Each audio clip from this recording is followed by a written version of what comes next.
할렐루야. 좋은 아침입니다. 할렐루야. 좋은 아침입니다. 할렐루야. 자, 오늘은 성령 충만의 열쇠, 성령 충만의 7가지 열쇠라는 제목을 가지고 이 새벽에도 이제 우리가 주님께 얼굴을 뵙기 위하여 이제 나아가겠습니다. 성령 충만, 그러면은 성령 충만이라는 단어가 누가복음 1장부터 시작되는 것입니다. 그래서 성령 충만이라는 단어가 누가복음에서는 성령 충만의 열쇠, 성령 충만이 시작되려면은 바로 누가복음 1장에서 누가복음에서 가르쳐 주는 것, 특별히 누가복음 1장으로부터 성령 충만이 시작되는 거죠. 성령 충만은 어떻게 시작되느냐? 바로 기도로 시작된다. 이런 것을 누가복음 1장 10절에 보시면 백성의 온 무리는 분향하는 시간에 밖에서 기도하더라. 누가복음 1장 10절에서 바로 기도가 이제 시작되는 것입니다. 그래서 이제 이 사가랴에게 이제 천사가 임해가지고 바로 성령 충만이 온다. 누구에게 오느냐면 일단은 침례 요한에게 성령 충만이 올 거다. 15절. 이는 그가 주의 앞에서 크게 되며 포도즙이나 독주를 마시지 아니하며 심지어 자기 어머니 태에서부터 성령으로 충만하여 했습니다. 그래서 누가복음 1장에서 바로 침례 요한이 엄마 뱃속에서부터 바로 성령 충만하게 될 것이다 했습니다. 그래서 누가복음 1장 41절에 보면은 침례 요한이 엄마 뱃속에서 성령 충만을 받게 되니까 침례 요한의 어머니 엘리사벳도 역시 41절에 성령 충만을 받게 됩니다. 엘리사벳이 마리아의 문안을 들을 때에 아기가 그의 태 속에서 뛰놀았다.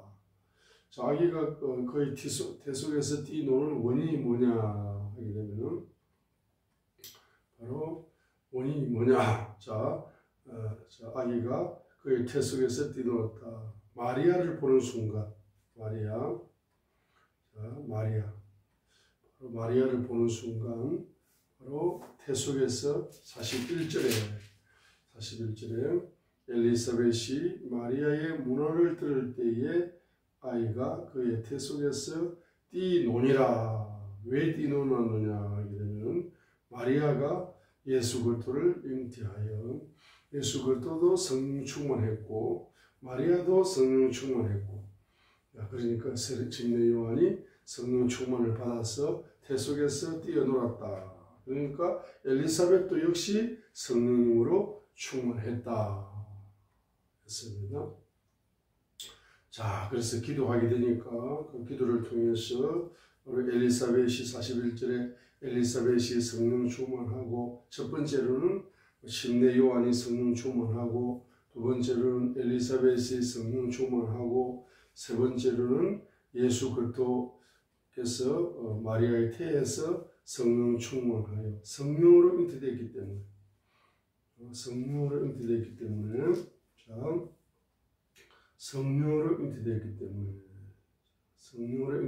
때문에 35절에 보세요. 35절 천사가 그녀에게 대답하여 이르되 성령님께서 내게 임하시고 가장 높으신 이의 권능이 너를 덮으시리니 그런즉 또한 내게서 태어날 그 거룩한 것은 하나님의 아들이라 불리리라 했습니다.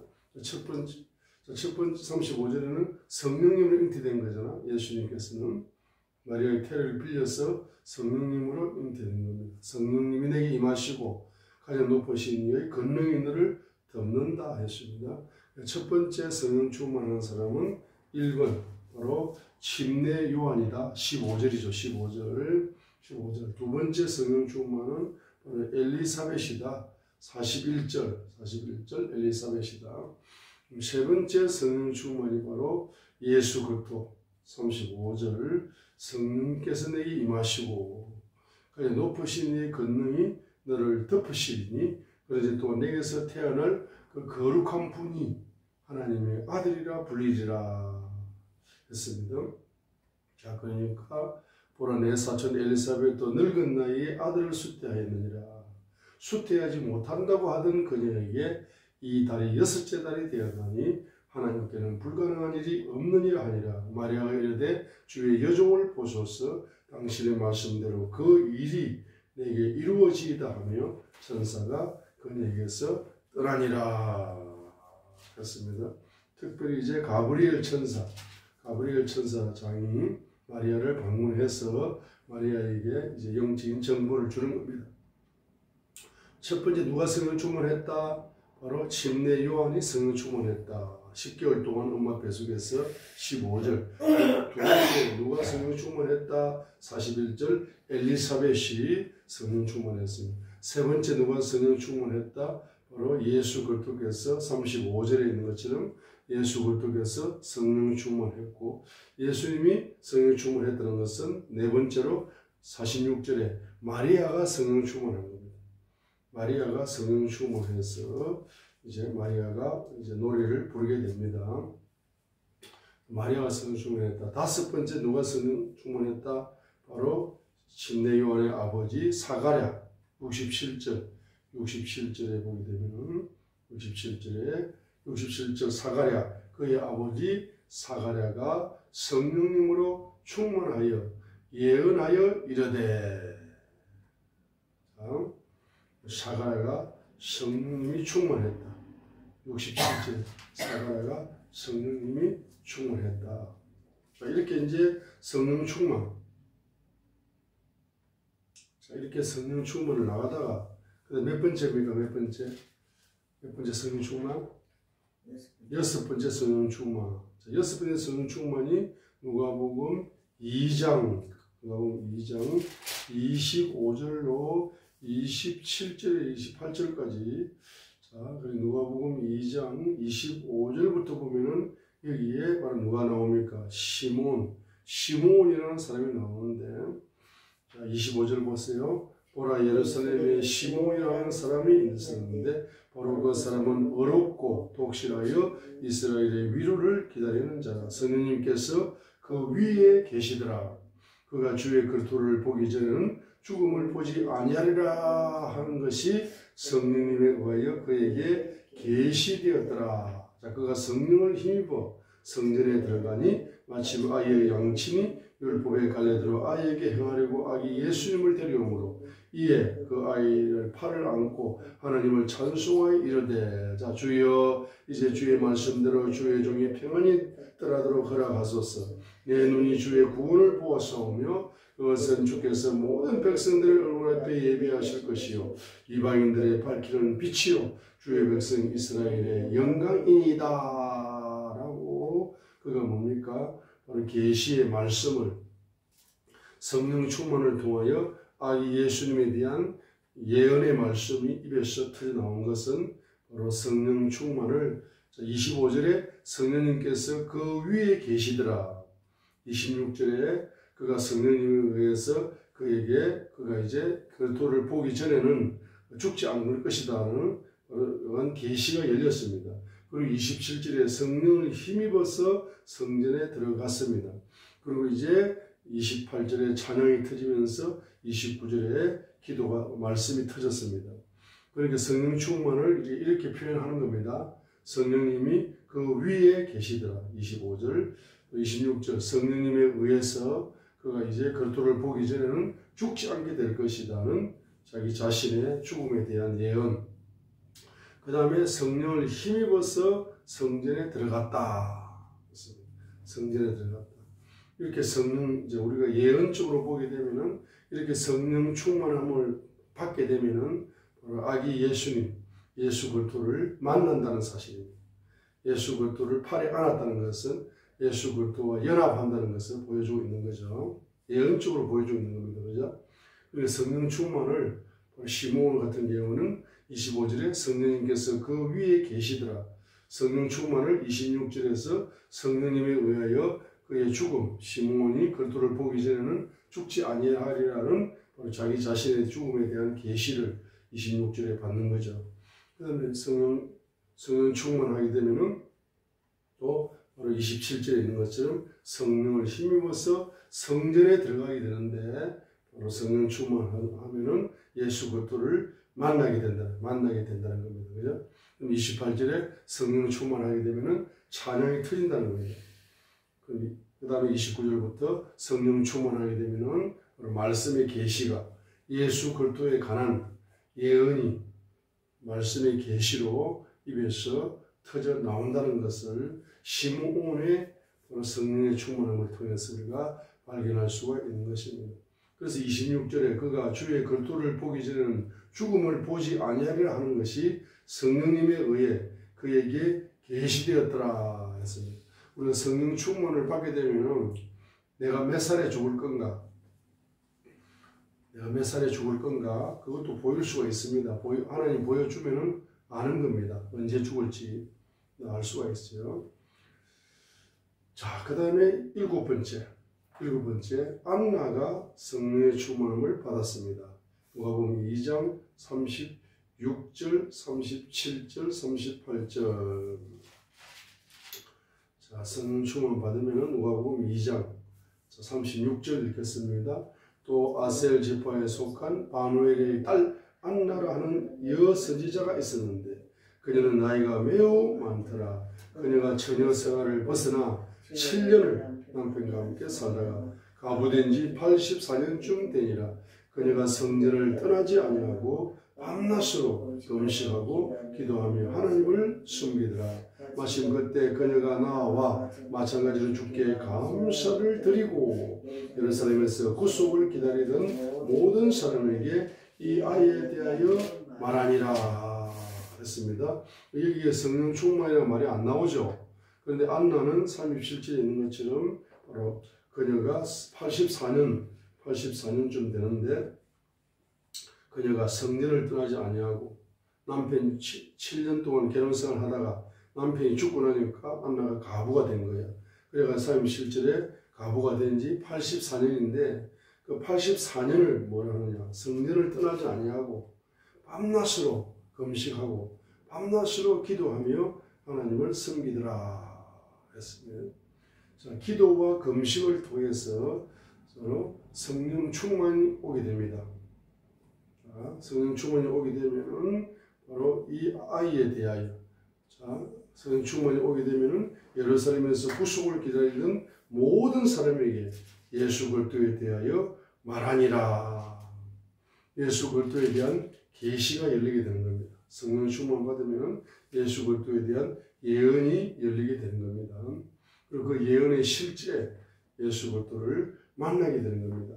그러면서 38절에 중요한 단어가 나옵니다. 마침 그때 그녀가 나와 마찬가지로 주께 뭘 드린다? 감사를 드리고, 감사입니다. 감사. 그러면 이 여종은 처음에 7년 동안 이 안나는 남편과 살다가 남편이 갑자기 죽으니까 가부가 되고 나니까 얼마나 인생을 한탄하고 원망했겠습니까? 얼마나 절망했겠습니까? 얼마나 가난했겠습니까? 앞이 캄캄해지는 거야. 남편이 갑자기 죽고 나니까. 자, 가부라는 이제 가부, 사람들이 가부라고 부르니까 얼마나 듣기 싫은 소리입니까? 듣기 싫은 소리예요. 그런데 이제 84년을 기도하다 보니까 성전 중심으로, 교회 중심으로 기도에 전념하는 삶이 84년을 기도하는 겁니다. 그럼 84년을 금식하고 밤낮으로 금식하고 84년을 밤낮으로 기도하고 84년을 밤낮으로 하나님을 섬긴 바로 그 결과가 뭐냐 하게 되면은 안나는 감사의 여왕이었다. 감사의 여왕이었다. 감사의 여왕이었단 말입니다. 그래서 바로 감사라는 84년의 그의 신앙생활을 한 단어로 요약하면은 감사다. 감사. 84년을 감사하는 거예요. 그의 모든 절망이 소망으로 바뀌고 불행이 행복으로 바뀌고 모든 것이 바로 84년 동안 신앙생활의 열매가 감사의 열매였다는 것을 누가복음 2장 38절을 통하여 마침 그때 그녀와 마찬가지로 주께 뭘 드린다? 감사를 드리고 84년의 신앙의 열매가 감사의 열매였어요. 그렇기 때문에 이 감사가 얼마나 중요한 단어라는 것을 성령 충만하면은 감사가 터진다. 이것을 우리 누가복음 1장을 통하여서 보여주고 있습니다. 자, 7명의 성령 충만한 자가 누가복음 1장과 2장에 7명의 성령 충만한 사람을 등장시켜서 기도와 성령 충만은 불가분의 관계에 있다는 것을 누가라는 저자가 저와 여러분에게 가르쳐주고 싶어서 기록을 한 겁니다. 그러면서 누가복음 11장, 자, 누가복음 11장도 보세요. 누가복음 11장도 역시 바로 예수님께서 어떤 곳에서 기도하다가 예수님의 기도를 강조했습니다. 누가복음 11장 1절에 그분께서 어떤 곳에서 기도하다가 예수님은 이 땅에 왜 오셨느냐?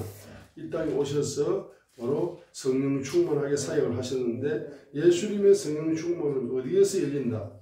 기도에서 열린다. 그래서 기도하다가 누가복음 4장 1절에 보면 누가복음 4장 1절에 예수님께서 성령님으로 충만하여 성령의 인도를 받아서 마귀에게 40일을 마귀에게 시험을 받으실 때에 성령 충만을 통해서 마귀를 말씀으로 기록된 말씀으로 물리치는 장면이 나옵니다. 그러면 누가복음 11장 1절에 예수님께서 어떤 곳에서 기도하시다가 이렇게 시작되죠. 누가복음 11장 1절에 그분은 기도 중심의 삶을 사셨습니다. 밤에도 기도하고 낮에도 기도하고 새벽에도 기도하고 수시로 기도하고 항상 기도하는 분이 예수님이었었어요. 그래서 누가복음 11장 1절이 바로 어떤 곳에서 기도하다가 이렇게 시작됩니다. 예수님이 기도하시니까 누가복음 4장에 예수님이 성령 충만함이 왔습니다. 누가복음 4장 1절에 성령 충만함이 왔습니다. 자, 그래서 누가복음 11장 1절에 예수님께서 어떤 곳에서 기도를 하시는데 바로 기도를 합니다. 예수님의 사역은 기도로 시작되는 겁니다. 그리하여 두 번째는 4장 1절에 기도하니까 성령 충만함이 옵니다. 성령 충만함이 오게 되니까 성령의 인도를 받습니다. 성령 충만함을 받게 되니까 성령의 인도를 받게 되고 성령 충만함을 받게 되니까 40일간 또 금식까지 하는 거예요. 금식까지 하니까 성령 충만이 얼마나 증가되겠습니까? 기도만 하는 것이 아니라 금식까지 하니까 성령 충만함이 얼마나 증가가 되겠습니까? 폭발적으로 성령 충만함이 증가되는 겁니다. 누가복음 4장 1절에 성령님이 충만하여 성령의 인도를 받고 금식까지 하게 되니까 성령 충만함이 폭발적으로 증가하는 겁니다. 40일 동안 금식하는 기간은 40일간 성령 충만이 폭발적으로 증가하는 기간입니다. 성령이 물부듯이 부어지는 기간이 금식 기도입니다. 성령님이 부어지게 되니까 그에게 예언의 레마의 말씀이 열렸습니다. 생명의 말씀, 기적의 말씀, 마귀를 정복하는 바로 생명의 말씀이 성령 충만함을 통하여 열려가지고 마귀를 쫓아버립니다. 마귀를 뽑아버리고 그때부터 뭐가 열립니까? 바로 14절이 열립니다. 14절이 열려요. 누가복음 4장 14절이 열립니다. 뭐가 열립니까? 마귀가 뽑혀나가니까 뭐가 열려요? 성령의 권능을 이제 옷 입듯이 입은 겁니다. 예수님께서 성령의 권능을 입고 성령의 권능을 받는 겁니다. 성령의 권능이 임하는 겁니다. 성령의 충만함이 오면서 마귀가 뽑혀나가면서 성령의 바로 권능을 입고라고 표현했습니다. 우리가 성령 충만함을 받으려면 예수님처럼 기도에 전념해야 됩니다. 그리고 또 금식 기도에 또 전념해야 됩니다. 성령 충만을 확장시키는 겁니다. 그리하여서 바로 마귀를, 그래서 생명의 말씀이 성령 충만함으로 말씀의 계시가 열리는 영적인 말씀, 그 생명의 말씀, 정복의 말씀, 마귀를 정복하는 정복의 말씀, 레마의 말씀, 기적의 말씀입니다. 그래서 마귀가 뽑혀나가면서 뭐가 열립니까? 14절 성령의 권능이 열리는 겁니다. 그래서 마귀가 쫓겨나가야 되고 사탄이 쫓겨나가고 마귀가 쫓겨나가고 귀신이 쫓겨나가면서 뭐가 열립니까? 성령의 권능이 이제 폭발적으로 부어지기 시작하는 겁니다. 자, 성령의 권능을 입고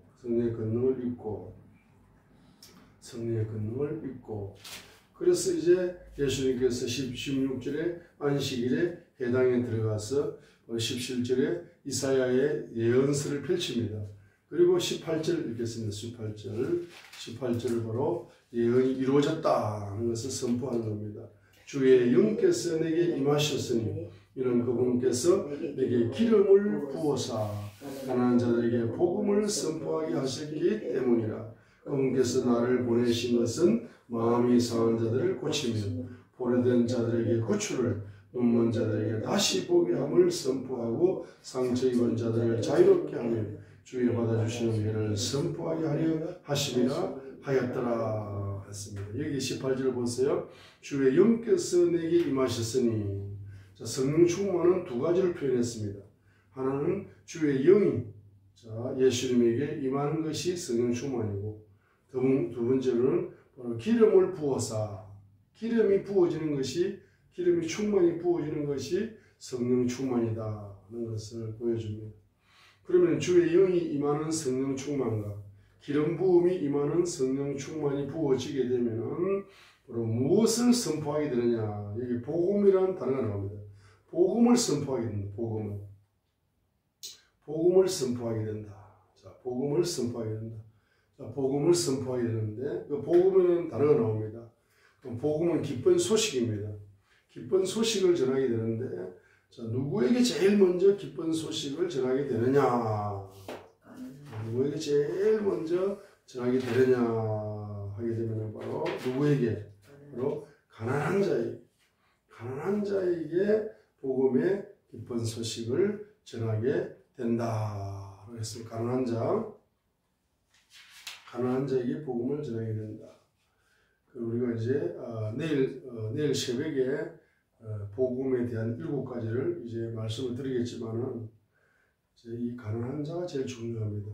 가난한 자가 복음을 듣고 가난한 자가 부유로운 자로 인생이 바뀐다는 겁니다. 복음이 들어가게 되면, 복음을 선포하게 되면, 그죠? 자, 그런 성경 구절이 마태복음 11장 5절에도 있고 누가복음 7장 22절에도 있는 거죠. 자, 누가복음 7장 22절에도 가난한 자가 등장합니다. 누가복음 7장 22절에도 그때 예수님께서 대답하여 그들에게 이르시되 너희 길로 가서 너희가 보고 들은 것들을 침례 요한에게 전달해라. 뭘 보고 듣습니까? 자, 예수님을 통해서 눈먼 자들이 보게 되고, 다리 저는 자들이 걷게 되고, 나병한 자들이 정결하게 되고, 귀먹은 자들이 들으며, 죽은 자들을 일으키시며, 가난한 자들에게 복음이 선포된다 하라. 그러면 이 침례 요한의 제자들이 예수님께 왔을 때에, 침례 요한의 메시지를 듣고 왔을 때 그 메시지에 대한 답으로 말입니다. 바로 말하는 것이 뭡니까? 바로 22절에서 이 가난한 자의 종류를 이야기하는 겁니다. 첫 번째는 눈먼 자들이 가난한 거예요. 두 번째는 다리 저는 자들이 가난한 거예요. 세 번째는 나병한 자들이 가난한 거예요. 네 번째는 기먹은 자들이 가난한 거예요. 다섯 번째는 죽은 자들이 가난한 거예요. 이 가난한 자의 종류를 예를 들었을 뿐이에요. 자, 그래서 이제 보면 눈먼 자나 다리 저는 자나 나병한 자나 기먹은 자나 죽은 자, 이 사람들이 다 가난한 사람들인데 이 사람들이 다 병든 사람들이죠. 질병에 포로가 된 자들은 바로 가난한 자들이다 이 말입니다. 질병. 자, 그러니까 이제 우리 이렇게 정의할 수 있습니다. 누가복음 7장 22절을 보게 될 때에 뭐죠? 가난한 자는 육신의 질병의 영에 질병의 영에 사로잡힌 자가 뭐다? 가난한 자다. 두 번째는 뭡니까? 이 귀신의 포로가 된 자가 가난한 자다. 첫 번째는 질병의 영, 질병도 귀신의 일종입니다. 그럼 질병의 영에 포로된 자가 뭡니까? 가난한 자다. 그 다음에 이제 귀신에게 사로잡힌 자, 귀신 들린 자, 이 가난한 자인 겁니다. 그죠? 가난한 자입니다. 그 다음 세 번째 뭡니까? 물질적으로 가난한 자. 물질적으로 가난한 자들도 가난한 자입니다. 그 질병의 영에 포로져 잡히면은 물질적으로 점점 가난해질 수밖에 없고, 또 귀신에게 사로잡히게 되면은 귀신이 물질을 다 갉아먹기 때문에 가난해질 수밖에 없고, 세 번째로 뭡니까? 또 실제로 물질이 없으니까 가난한 자가 되는 거죠. 그래서 질병, 귀신이 물질을 다 갉아먹는 거고, 귀신이 또 물질이 뭡니까? 물질을 갉아먹는 거고, 물질이 또 없으니까 물질을 갉아먹혀진 거잖아. 가난한 자들이잖아. 그럼 이 가난한 자에게 복음을 선포하게 되면, 복음이 선포되게 되면 어떻게 됩니까? 아픈 자가 뭡니까? 질병의 영이 떠나가야 복음이 되는 거잖아. 아픈 자의 복음은 뭡니까? 아픈 자에게 복음 되려면 질병의 영이 떠나가고 건강해져야 복음이 되는 거예요. 귀신 들린 자에게 복음이 되려면 귀신 축사가 일어나야 돼. 그래 뭡니까? 복음 되는 겁니다. 자, 그러면 질병 걸린 자가 뭐 복음이 되려면 질병이 뽑혀 나가야 되는 거잖아. 그럼 아픈 사람 입장에서는 이게 가장 큰 일이야. 가장 큰 축복이라고. 가장 큰 기쁨이라고. 그 다음에 또 우리 귀신 들린 자가 귀신이 뽑혀 나가게 되면은 바로 뭡니까? 영적인 자유함이 오잖아. 이것이 자기 자신에게는 가장 큰 기쁨이라. 큰 사역이라. 큰 일이라. 그렇죠? 그리고 이제 가난의 영에 사로잡힌 자에게 가난의 영이 떠나가게 되면 그것이 가장 큰 기쁜 소식이고 복음이 된다는 거죠. 복음이 된다는 겁니다. 그러면서 마태복음 11장 5절에도 마태복음 11장 5절에도 이제 보시게 되면은 요한에게 마태복음 11장 4절 예수님께서 그들에게 대답하여 이르시되 가서 너희가 듣고 보는 그것을 요한에게 다시 보이되 마태복음 11장 5절 곧 눈먼 자들이 시력을 받으며 다리 저는 자들이 걸으며 나병 환자들이 정결하게 되며 기먹은 자들이 들으며 죽은 자들이 일으켜지며 가난한 자들에게 복음이 선포된다 하라 했습니다. 가난한 자에게 복음이 선포된다 하라. 자, 이사야 29장 18절 한번 보겠습니다. 이사야 29장 18절 이사야 29장 18절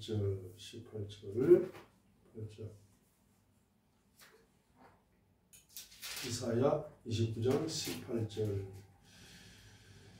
이사야 29장 18절 그날에 이사야 29장 18절 그날에 기먹은 자들이 그 책의 말씀들을 듣고 이사야 29장 18절 그날에 기먹은 자들이 그 책의 말씀들을 듣고 눈먼 자들의 눈이 어둡고 캄캄한 데서 보며 온유한 자들도 스스로 더 많이 주를 기뻐하고 사람들 가운데 가난한 자들도 이스라엘의 거룩하신 이를 기뻐하리니 했습니다.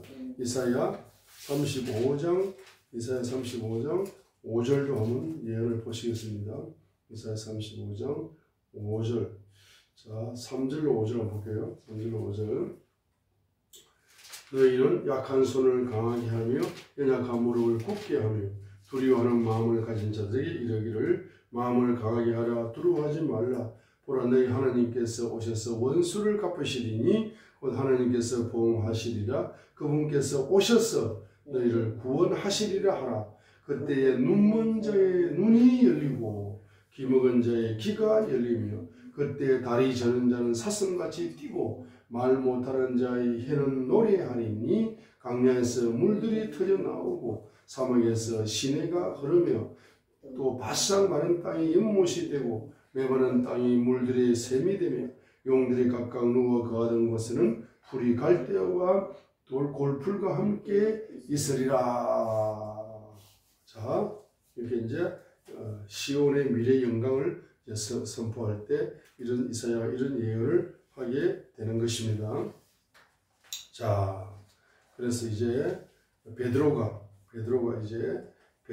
성령 충만함을 받습니다.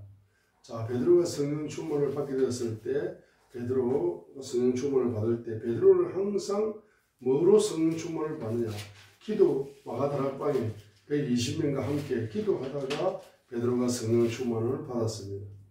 그래서 성령 충만을 받으니까 바로 하나님 말씀이 강하게 열렸어요. 그런데 사도행전 3장 1절에 보세요. 사도행전 3장 1절에 보시면은 성전 미문에 앉은 안전뱅이를 일으키는 그 시간이 바로 베드로가 바로 뭐하는 시간이냐. 베드로는 항상 기도 시간을 정해놓고 기도하는 사람이었습니다. 그래서 사도행전 3장 1절에 그가 9시 기도 시간에 베드로와 요한이 함께 성전으로 올라갈 때에 거기서 누구를 만난 거예요. 성전 미문에 앉은 안전뱅이를 만난 겁니다. 그래서 그에게 은과 금은 내게 얻거니와 내게 있는 것으로 내게 주노니 나사렛 예수 그리스도 이름으로 일어나 걸으라 하니까 태어날 때부터 안전뱅이인데 이 사람이 일어난다는 것은 상상도 못할 일입니다. 안전뱅이가 일어나고 있는 겁니다. 그러면 사도행전 3장 1절에서 그 안전뱅이가 일어난 것은 베드로가 성령 충만했기 때문에 일어난 건데 베드로의 성령 충만함으로 나사렛 예수 이름으로 명령하느니라고 명령할 때 그분의 이름의 건세가 나타나는 겁니다. 그럼 성령 충만해야 나사렛 예수 그리스도 이름으로 일어나 가라 하는 할 때 예수 그리스도의 이름, 왕의 이름의 건세가 나타나는 거죠. 안전뱅이를 통치해 버리는 거죠. 그죠? 그럼 이 예수 이름의 건세가 성령 충만함으로 나타난다는 거예요. 그러면 성령 충만함은 어디에서 왔습니까? 바로 작정 기도입니다. 사도행전 3장 1절입니다. 9시 기도 시간에, 자, 9시 기도 시간에 이제 작정 기도입니다. 딱 그 시간만 되면 베드로는 기도하는 딱 시간을 정해놓은 겁니다. 기도하는 시간을 딱 정해놓고 기도하기 때문에 그 기도를 통하여 성령 충만이 왔고 그 성령 충만을 통하여서 예수 이름의 건세가 나타났습니다. 그래서 기적이 일어난 겁니다. 자, 그래서 바로 베드로는 이렇게 기도에 전념했습니다. 그리고 이제 기도에 전념했다. 그래서 베드로가 사도죠, 사도행전 6장 4절에 보세요. 사도행전 6장 4절에 베드로가 사도입니다. 그래서 베드로도 역시 사도행전 6장 4절이 적용됩니다.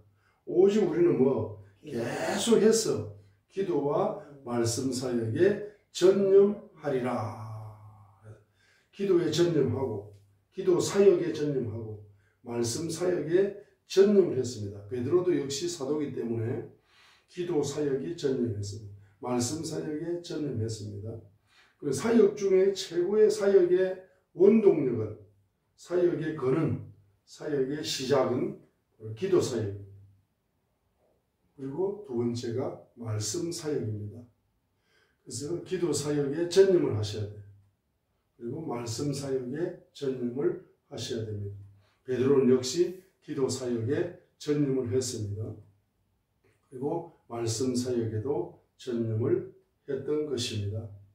자, 기도 사역에 전념하시고 말씀 사역에 전념하는 것은 사도의 기름이 부어진 사람은 기도 사역에 앞으로 사도의 기름이 부어질 사람은 기도 사역에 전념하게 되고 말씀 사역에 전념하도록 하나님께서 인도해 주시는 것입니다.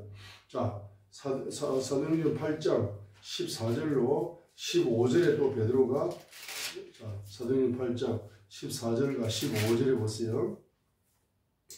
사도행전 8장 14절 15절 이제 예루살렘에 있던 사도들이 사마리아가 하나님의 말씀을 받았다 하는 것을 듣고 베드로와 요한을 그들에게 파송했습니다. 자, 베드로와 요한이 내려가서 그들을 위해 뭐합니까? 기도하여 그들이 성령님을 받게 하니 했습니다. 자, 이제 현장 사역에서 베드로가 혼자 기도에 전념했지만은 그 현장에 내려가가지고 사마리아의 현장에 내려가가지고 그들이 이제 그들을 위해서 안수 기도를 해주고 15절에 안수 기도를 해주게 될 때 그들이 바로 성령을 받게 돼가지고 입에서 방언이 터져 나오는 겁니다. 성령 충만을 받아서 입에서 방언이 터져 나오는 겁니다. 자, 그러면서 이제 사도행전 9장 36절로 43절에 죽은 도로가가 살아납니다. 죽은 자를 살립니다. 기도로 살리는 거예요. 그럼 사도행전 9장 36절로 43절에 도로가가, 자, 그래서 자, 40절에 우리 40절에 한번 읽겠습니다. 9장 40절, 베드로가 그들을 다 내보내고 무릎을 꿇고 기도하고는 돌아서서 그 몸을 향해 이르되 다비다야 일어나라 하며 그녀가 눈을 떠 베드로를 보고 일어나 앉으니라. 그가 그녀에게 손을 내밀어 그녀를 일으켜 세우고 성도들과 가부들을 불러 살아있는 그녀를 보여주니 그 일이 온 요파에 두루 알려지고 많은 사람이 주를 믿더라. 많은 사람이 이제 말입니다. 부흥이 일어납니다. 한 사람 죽은 자를 살려버리니까. 자, 그러니까 40절에 베드로가 무릎을 꿇고 기도하니까 죽은 자가 살아나는, 자, 이런 역사가 일어나는 거죠. 그렇죠? 기도하니까. 그럼 사도행전 10장 9절 보세요. 10장 9절. 사도행전 10장 9절에 보세요. 베드로가 이제 고넬료를 만나기 위해서 고넬료를 만나라는 지시를 환상을 통해서 열리는데, 기도할 때 환상이 열린 거죠. 그럼 사도행전 10장 9절에 읽겠습니다. 이튿날 그들이 계속 길을 가다가 그 도시에 가까이 갔을 때에 베드로는 기도하려고 6시쯤에 지붕에 올라갔는데 무의식 상태에서, 10절에 무의식 상태에서 환상이 열렸어요. 하늘이 열리면서 환상이 열렸습니다. 바로 사가랴 고넬료의 집에 가서 가정 부흥 집회를 해라 하는 지시를 성령님을 통해서 지시를 받습니다. 그래서 기도하게 되니까 10절, 19절부터 19절 기도하다가 환상이 열리는 겁니다. 19절에 베드로가 그 환상에 대하여 생각할 때에 기도하면 성령님의 음성을 듣습니다. 성령님께서 그에게 이르시되 보라 세 사람이 너를 찾으니 그러므로 너는 일어나 내려가서 아무것도 의심하지 말고 그들과 함께 가라.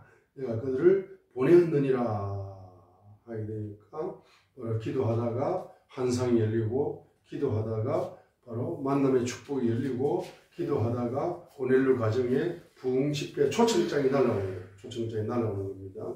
자, 그래서 결론 베드로처럼 이렇게 시간을 정해놓고 이렇게 기도를 하시게 되면은 사도행전 5장 12절처럼 여러분의 손에 표적들과 이적들이 나타나게 됩니다. 사도행전 5장 12절처럼. 자, 우리 사도행전 5장 12절로 16절까지 읽겠습니다. 읽고 마치겠습니다. 자, 그럼 베드로의 손에 표적과 이적이 나타나기도 하고, 베드로의 그림자만 밟아도 귀신이 떠나가고 죽은 자가 살아나고 불치병이 치료될 수 있을 정도로 여러분은 베드로처럼 기도에 전념하셔야 된다. 기도 사역과 말씀 사역에 전념하셔야 된다. 사도행전 5장 12절로 16절 읽습니다. 사도들의 손을 통하여 백성 가운데 많은 표적들과 이적들이 일어나며 그들은 다 한 마음으로 되어 솔로몬의 주랑에 있었고 나머지 사람들 중에서는 감히 그들에게 연합하는 사람이 없었으나 백성은 그들을 칭송하더라. 믿는 사람들이 주께 더 많이 더해지니 곧 남자와 여자의 큰 무리들이더라. 심지어 그들이 병든 사람들을 거리로 데리고 나가서 심상과 자리에 누이고 베드로가 지나갈 때에 최소한 그의 그림자라도 그들 중에 몇 사람에게 덮이기를 바라더라. 주변 도시들에서 나온 무리도 병든 사람들과 부정한 형들에게 괴로움을 당하던 사람들을 데리고 여러 사람이 왔는데 그들도 다 고침을 받으니라 했습니다. 자, 베드로처럼, 자, 그래서 결론 내리겠습니다. 적어 놓습니다. 베드로처럼 기도 시간을 정해놓고 기도에 전념하시게 되면은 첫 번째로 이 손에 표적과 이적들이 풍성하게 나타난다. 이게 첫 번째죠. 12절이죠. 그죠? 두 번째는 뭡니까? 13절이죠. 백성들에게 칭송을 받게 되더라. 13절입니다. 첫 번째는 12절입니다. 베드로를 사도행전 5장 12절로 16절을 베드로의 관점에서 보게 되면 베드로가 기도 시간을 정해놓고 기도에 전념하고 기도 사역에 전념하게 되니까 말씀 사역에 전념하게 되니까 12절의 첫 번째는 베드로의 손을 통하여 뭐 나타난다? 표적과 이적들이 나타납니다. 두 번째 13절 하반절에 백성들로부터 칭송을 받는 겁니다. 세 번째 바로 14절입니다. 바로 큰 물이 부흥이 일어납니다. 큰 무리들이 바로 주께 더 많이 제해진다. 14절에 큰 무리들이 불화사가 된다. 큰 무리들이 몰려오는 겁니다. 그 다음에 15절에 보게 되면은 그림자 15절에 그림자입니다. 그림자. 이 그림자를 통해서 바로 기적이 일어나는 겁니다. 베드로의 그림자라도 만지고 싶다. 사람이 워낙 많아가지고 그림자, 최소한 그 그림자라도 덮이기를 바랬다 해서 그림자 사역을 합니다. 그림자 사역을 통해서 다섯 번째 뭡니까? 그림자 사역을 통해서 다섯 번째는 병든 사람이 치료된다. 여섯 번째 귀신이 떠나간다. 자, 일곱 번째 괴로움을 당하던 사람은 괴로움에서 해방된다. 16절이죠. 자, 병든 사람이 치료되고 귀신들이 떠나가고 괴로움을 당하던 사람들이 괴로움에서 해방되는 16절에 주변 도시들에서 도시복음화가 이루어지는 거죠. 주변 도시들에서 나온 물입니다. 물이 병든 사람이 치료되고 귀신에게 괴로움을 당하는 사람들을 데리고 예루살렘에 왔는데 그들도 다 고침을 받으니까 하니까 부정한 영들, 귀신들이 떠나가고 그 다음에 괴로움 위에서 해방되는 거죠. 그래서 16절에 도시복음화가 이루어지는 거죠. 7가지 정도의 열매가 나타나지 않습니까? 베드로에게. 바로 사도행전 바로 5장 12절 16절에 그리고 베드로의 입술의 건세가 얼마나 강했던지 1절로 11절에 아나니아 삽비라 부부가 하나님께 경제를 드리겠다고 서원을 해놓고 50%를 땅에 감추고 50%를 뭐 했습니까? 헌금을 했습니다. 그러니까 내가 성령을 쏘겠다 하면서 바로 그 자리에서 입술에 건세가 나타났어. 아나니아 삽비라 부부가 아나니아 삽비라 집사님이 베드로 목사님 입에서 나오는 그 말씀의 건세에 의해서 꼬꾸라져 죽어버렸습니다. 그러니까 초대 교회에 경각심이 일으켰습니다. 모델이 되었습니다. 하나님께 물질을 드리고자 약속을 했으면 서원했으면 그걸 반드시 지켜야지. 지키지 않으면 이게 죽을 수도 있다. 실제로 아나니아 삽비라는 죽었습니다. 그죠? 그만큼 베드로의 입에서 뭡니까? 죽고 살리는 건세가 생명과 죽음과 생명의 건세가 죽고 살리는 건세가 베드로의 입에서 나타났습니다. 얼마나 성령 충만했으면 죽고 살리는 건세가 나타납니까? 이것이 바로 기도에 있다는 겁니다. 자, 그렇기 때문에 오늘 우리에게 하루의 시간을 주신 것은 바로 베드로처럼 기도하여 베드로처럼 성령 충만을 받고 베드로처럼 사도의 사역을, 제자의 사역을, 성도의 사역을, 제자의 사역을, 사도의 사역을 이제 하라고 주님께서는 이 시간을 우리에게 허락한 겁니다. 이 시간을 아끼셔서 카이로스의 시간의 강물 속에서 철저한 크로노스의 뿌리를 내리고 여러분이 기도에 집중하시고 기도에 몰입하시고 기도에 전념하셔서 오늘도 성령 충만함을 받으시게 되면 바로 초청장이 날려옵니다. 고넬료 가정에서 이제 하나님 말씀을 전해달라고 초청장이 날라오게 되겠습니다. 그래서 초청장이 날라올 때까지 저와 여러분들이 기도에 전념하셔서 이제 가정복음화를 이제 고넬료 가정의 가정복음화를 교회의 부흥복음화를 이 민족의 통일복음화를 자유통일복음화를 이루실 때까지 기도에 전념하시는 저와 여러분이 되시기를 주님의 이름으로 축복드립니다. 할렐루야. 여기 한번 잘 쳐다보세요. 한번 할렐루야 감사 드립니다. 주님 영광을 받아 주시옵소서. 오늘 이 말씀을 통해 주님 영광을 받아 주옵소서.